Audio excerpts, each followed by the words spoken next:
Friends, आज की video review करने वाले हैं एक बहुत ही इंटरेस्टिंग टॉपिक के ऊपर और टॉपिक है एक नया एनएफओ। तो रिसेंटली इस टाइम पे बंधन का एक नया एनएफओ मार्केट के अंदर आ चुका है जो कि एक फ्लेक्सी कैप टाइप फंड है। मतलब जो पैसे हम इस फंड में इन्वेस्टमेंट करने के लिए जा रहे हैं, company is investing money in the large cap, mid cap, small cap and the micro cap options. तो अगर देखा जाए तो इनकी मार्केट कैप इस टाइम पे काफ़ी बड़ी है, क्योंकि जो पैसे हम यहाँ पे इन्वेस्ट कर रहे हैं, हमारा पैसा large cap, mid cap, small cap and micro caps के अंदर इन्वेस्टमेंट हो रहा है। कई बार या तो हम इन्वेस्टमेंट लार्ज कैप में करते हैं, मिड कैप में करते हैं, क्योंकि ज़्यादातर ये जो मिक्सर का जो ऑप्शन है ये फ्लेक्सी कैप के अंदर ही मिलता है।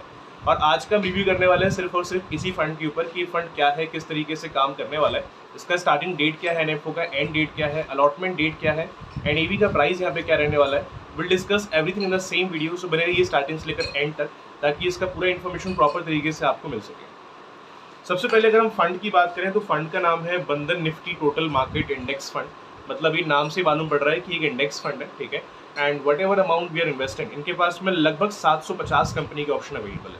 क्योंकि अगर आज के डेट में लार्ज कैप की बात करें, लार्ज कैप में 100 कंपनीज होती हैं और स्मॉल कैप के अंदर अराउंड 250 कंपनीज होती हैं, मिड कैप के अंदर 150 कंपनीज ऑलमोस्ट होती हैं और माइक्रो कैप के अंदर लगभग 250 कंपनीज होती हैं।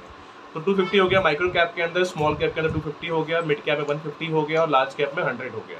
अगर आप इन सबको ऐड करेंगे तो कंपनीज टोटल होती हैं 750।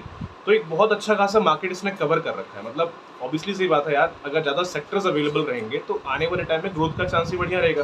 कई बार ऐसा होता है, कुछ पेंडेमिक अगर आता है तो कुछ सेक्टर्स परफॉर्म करते हैं, कुछ नहीं करते हैं। जैसे कोविड के टाइम पे हुआ, राइट, मल्टीपल सेक्टर्स गिरे थे तो काफ़ी सेक्टर बढ़े भी थे उस टाइम पे। तो ऐसी चीज़ें फ्यूचर के अंदर भी आ सकती हैं, तो we have to prepare about this thing. अब जैसे अगर हम इन्वेस्टमेंट इस फंड के अंदर कर रहे हैं तो हमारा पैसा ये चारों ऑप्शन में जा रहा है, large cap, mid cap, small cap and micro cap के अंदर। तो अपॉर्चुनिटीज काफ़ी बढ़िया है। अगर मान लो लार्ज कैप परफॉर्म बेटर नहीं कर रहा है तो स्मॉल कैप से रिटर्न अच्छा खासा गेन हो पाएगा, क्योंकि कहीं ना कहीं से कवर हो जाएगा। अगर मान लो लार्ज कैप नहीं चल रहा है, मिड कैप परफॉर्म कर सकता है, स्मॉल कैप कर सकता है या माइक्रो कैप कर सकता है। क्लियर है? ये फंड आज की डेट में मैक्सिमम लोग को पसंद आने वाला है, आई एम डेफिनेटली श्योर, क्योंकि फ्लेक्सी कैप फंड जब भी मार्केट में आते हैं तो ज़्यादातर लोग इन्वेस्टमेंट फ्लेक्सी कैप में करने के लिए बहुत एक्साइटेड है, क्योंकि फ्लेक्सी कैप के अंदर लगभग mid cap, small cap, large cap के ऑप्शन आ जाते हैं और इसमें तो माइक्रो कैप भी अवेलेबल है। तो एक तरीके से अच्छी अपॉर्चुनिटी आपके लिए यहाँ पर रहने वाली है। क्लियर है? अपार्ट फ्रॉम दिस, अगर हम इसमें एनएफओ की स्टार्टिंग डेट की बात करें, इसका स्टार्टिंग डेट है 24 जून का। मतलब अगर आप इस फंड को एज अ एनएफओ अप्लाई करना चाहते हैं तो 24 जून से लेकर के आप 5 जुलाई तक इसको अप्लाई कर सकते हैं। अगर आप ऐसा करते हैं तो आपको एनएवी का जो प्राइस है वो 10 रुपीज़ के हिसाब से देखने को मिलेगा और आपको जो अलॉटमेंट्स 10 तारीख को दी जाएंगी वो 10 रुपये के हिसाब से दी जाएंगी। तो इसका स्टार्टिंग डेट है एनएफओ का 24 जून का एंड लास्ट डेट है 5 जुलाई का। और जो अलॉटमेंट है वो इमीडिएटली नहीं मिलेगा, अलॉटमेंट का जो कंफर्मेशन है वो आपको 10 जुलाई को मिलेगा। क्लियर है?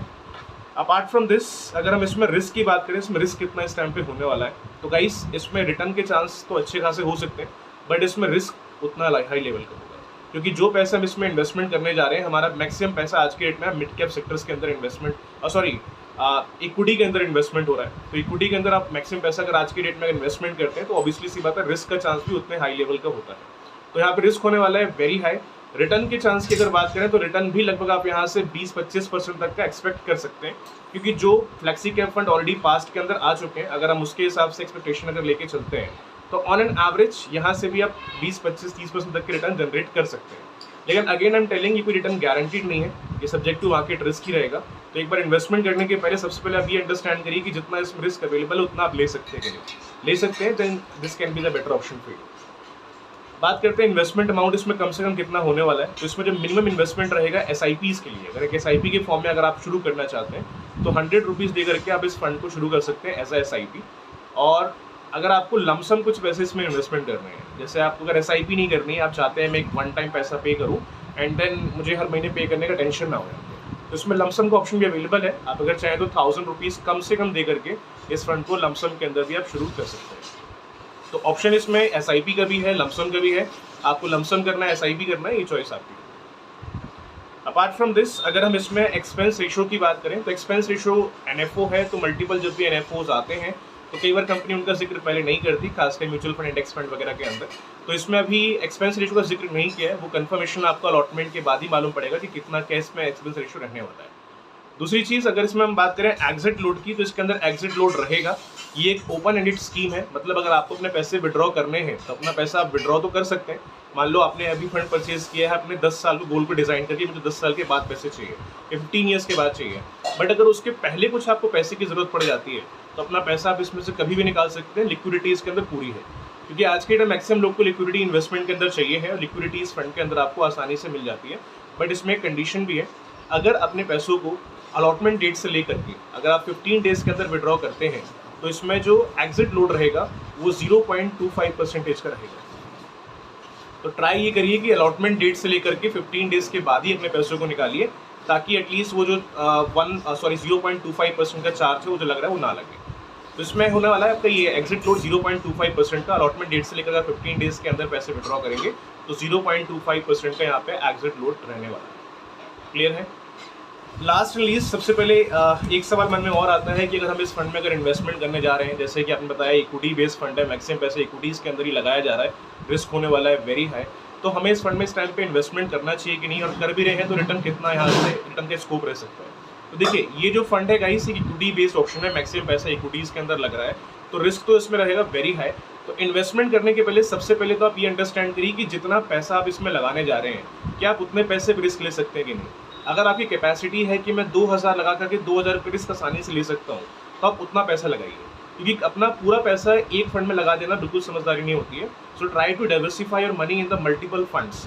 ऐसा नहीं है कि यही एक पहला फंड और आखिरी फंड है, इसके बाद ही मल्टीपल फंड्स मार्केट के अंदर आएंगे।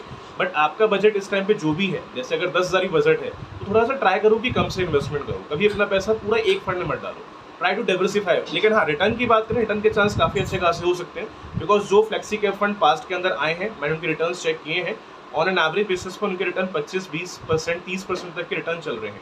तो ये भी एक फ्लेक्सी कैप फंड ऑप्शन है, मतलब इसमें तो माइक्रो कैप भी अवेलेबल है, तो कंपनीज के ऑप्शन बहुत ज़्यादा यहाँ पे रहने वाले हैं, तो रिटर्न का चांस भी काफ़ी अच्छा खासा यहाँ से आपके लिए हो सकता है। क्लियर है?